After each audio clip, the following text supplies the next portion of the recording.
मैं बचपन से भारतीय जनसंघ से जुड़ा था।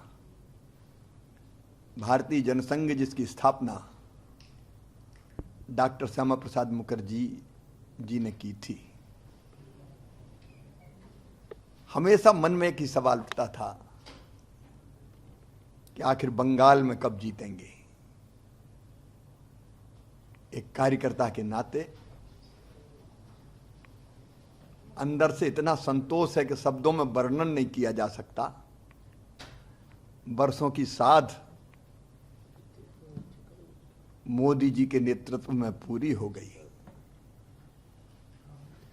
लाखों कार्यकर्ताओं की तपस्या सफल हुई है। आज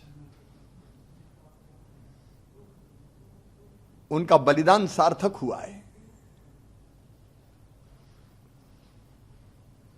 ये विजय केवल बंगाल की विजय नहीं है,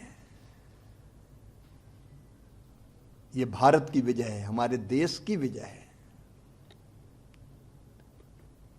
बंगाल में जो कुछ हो रहा था, वोट बैंक की राजनीति के कारण डेमोग्राफी बदल रही थी। अवैध घुसपैठ ने बंगाल को तबाह करके रख दिया था। गुंडे खुल के खेल रहे थे, अराजकता का राज था, और इन सब की सरगना वहां की सरकार थी, टीएमसी की। जनता ने बंगाल के लिए, देश के लिए मोदी जी पर अगाध विश्वास किया है। ऐसी श्रद्धा कि उनके मन में विश्वास है कि मोदी जी ही विकसित बनाएंगे बंगाल को और मोदी जी ही सुरक्षित करेंगे बंगाल को। मोदी जी भारत के लिए भगवान का वरदान है, और इसलिए इन चुनाव में जनता का यह भाव प्रकट हुआ है। और एक कार्यकर्ता के नाते आज बंग विजय से मैं भी बहुत भावुक हूं, और अब पूरा विश्वास है कि मोदी जी के नेतृत्व में,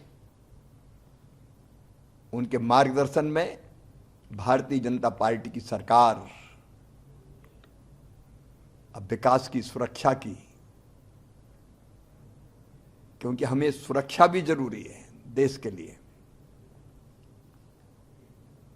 एक नया अध्याय लिखेगी। मन संतुष्ट है और संतोष से भरा हुआ है।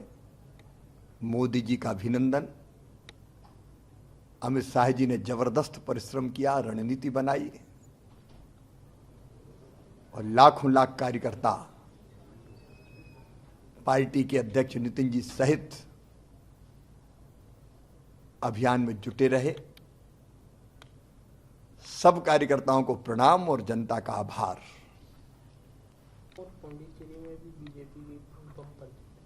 ये परिणाम तो बहुत आश्चर्यजनक है। पुडुचेरी में फिर शानदार बहुमत, आसाम में सारे रिकॉर्ड तोड़ दिए। ये पॉलिटिक्स ऑफ परफॉर्मेंस है कि जहां भाजपा की, एनडीए की सरकार होती है, वो परफॉर्म करती है। और आसाम को भी अराजकता और घुसपैठ से बचा के सुरक्षित बनाने का काम हुआ है, विकसित बनाने का काम हुआ है।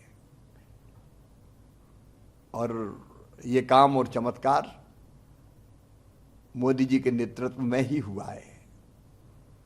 तो वहां भी मोदी जी के प्रति विश्वास का प्रकटीकरण, विकास की विजय, विकसित भारत के निर्माण के लिए विकसित आसाम और विकसित पुडुचेरी।